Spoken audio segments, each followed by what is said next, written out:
All right, we're back on Get Up. We got the Grizzlies. We got the Heat last night. That's Ja Morant. Earlier in the day, he had been warned by the NBA about using that finger gun gesture.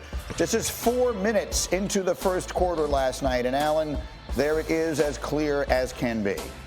Yeah, so the warning didn't work. What's next? Well, we're going to ask Shams that question in a moment. Again, this was 4 minutes into the game. Meanwhile, let's show you the game because there was enormous drama in this. And as you would expect, Ja Morant was in the middle of all of it. Here he is with a dunk in the fourth quarter to untie the game and give the Grizzlies a 2-point lead. 20 seconds left. Down by 2. Miami Tyler Hero ties the game at 108. 5 seconds left, of course, on the night where everyone was talking about something else. Ja Morant winds up making a buzzer beater that gets a friendly roll and goes for Memphis to get the win. And he is fired up, and his father is fired up, and everyone is excited as he makes the great move, scores 30 points on the night, and the Grizzlies, who've been struggling, wind up getting the win by a deuce. And so he comes up big in the clutch.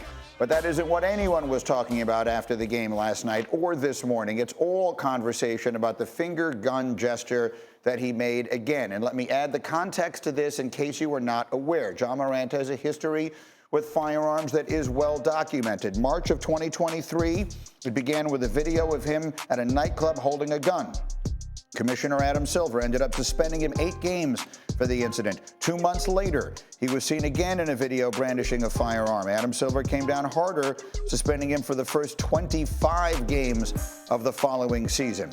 Then we had the warning yesterday, and then immediately, again, 4 minutes into the action, he makes that finger gun gesture again. Morant was asked about it afterwards. I have the quote for you here about the reaction. This is about the criticism he has faced. He said, quote, "I'm kind of used to it.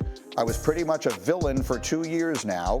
Every little thing, if somebody can say something negative about me, it's going to be out there. So yeah, I don't care no more." Those were the quotes on this from Ja Morant last night. Let me start with my insider extraordinaire. Shams, obviously the league reacted to this yesterday, and now it happens again. What can you tell us? Greeny, the NBA league office obviously is aware. There's no word yet on anything further here, but on Wednesday, there was an investigation that took place. The NBA spoke to Ja Morant, also Buddy Hield, members, parties involved with the Warriors and the Grizzlies, and they concluded that the best route here was issuing warnings. They told every party involved, from the players to the teams, that these were inappropriate gestures, refrain from using them, but they were told by players and teams as well that there was no violence intended by this. But of course, as we see on that same day, Ja Morant clearly does the gesture again. It is a common celebration. There are players in the past that have done it, but this is obviously a complex situation here given the context. Windman, what are the right things to say today? Yeah, look, you could have a debate and discussion about whether the NBA should be legislating hand gestures. What this is about Ja Morant sticking his finger in the eye of the league office, which is he heard what they said. They said, don't do it again. He did it 4 minutes into the game. In a situation, by the way, where his team had lost 7 out of 8 games and had completely lost traction and had fallen to the play-in zone. He came into that game with the intent of sending a message to the league office. And that is just, I'm going to tell you something. One of the ways you can guarantee getting a reaction from the league office is by embarrassing them and trying to show them up. If you do it subtly, you can get in trouble. If you do it overtly like this, you're going to get in real trouble. And if you got a history of Ja Morant of listening to the league office, telling Adam Silver something straight to his face, and then doing the opposite a few minutes later, that's not going to be well received. And it is exactly the opposite of what the Grizzlies need when they're under so much stress right now, having a coaching change, having a losing streak, dealing with the pressure of all this playoff situations, and having a great moment where the Heat had won 6 games in a row. They go into Miami and get a great win. And now this is what the league and the team is now waiting for. Not who they're playing next, but what there's going to be in sort of adjudication from this. Jay Will, what's your perspective on it? Grinny, if gun gestures cross the line, then the NBA needs to draw the line. All right? They need to set the standard and then ban all gun gestures, regardless of whether you're on the floor or on the bench. I am not sitting up here on national TV absolving Ja Morant of mocking the commissioner. That will be met with some type of penalty. Two things can be true at the same time, okay? But the amount of NBA games I go to that I've seen NBA players, whether it's clock, baba, they do all these different things, celebrations after shots. Then if it's causing this much controversy, once again, not excusing the context for Ja Morant, then ban all gun gestures. Clean house, full stop. A lot of NBA players do this. Some of the most recognizable players in the game of basketball do this. So create legislation where it stops it completely. That's my biggest takeaway. I mean, when we talked about it earlier, Jay wasn't specific with what gestures. When you said this morning, Jay has banned all gestures, we don't want to go that far. But what you're saying there is something that we see in other leagues. So it's obviously something that should have already been handled, hasn't. But in the case of Ja Morant, it's, again, a frustrating part of a player who has been celebrated, who is somebody that is fun to watch when he's on the floor. And I have to stress on the floor because lately he has not been the last couple of seasons.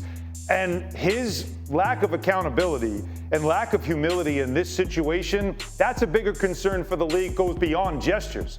It's a young rising star in the league as we're looking for who's going to be among the next stars of the league, doing exactly this, exactly what Brian said.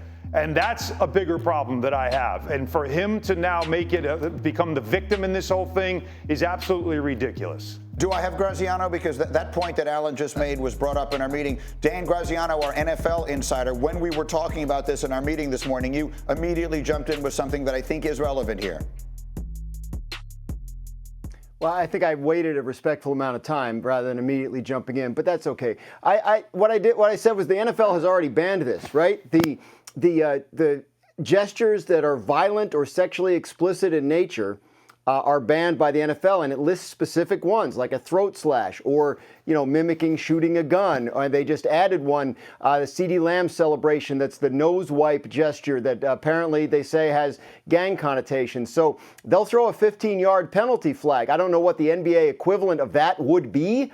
But yes, you can be, the NFL has made it very clear under their policy regarding sportsmanship and professionalism that they don't want these gestures in the game.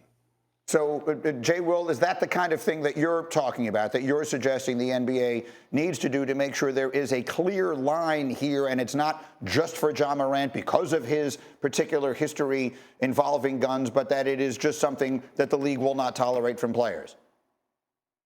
Yes, Granny. I think there needs to be a clear line of demarcation. And I want to say something because I feel passionate about it. I think the league has to be somewhat careful here. It is a slippery slope to a degree, right? Because the league has embraced culture. And once again, for all these players, I want them to recognize something. When you see young boy NBA, right, and he's part of the fabric of the culture that I hear young players talk about. When you see Pooh Shiesty, when you see all these different guys, Little Dirk, that literally they're in jail, or Little Dirk just got out of jail for these same gun-related incidents. We have to be careful skirting the line here on what's culturally acceptable that the league has allowed, because it allows them to tap into a different demographic and allows them to continue to build into the fan base. This is a real thing here that the league has to be careful about. That's why rather than just set the line, draw the line, and say no gun gestures are allowed anywhere on the court or on the bench, period. End the discussion.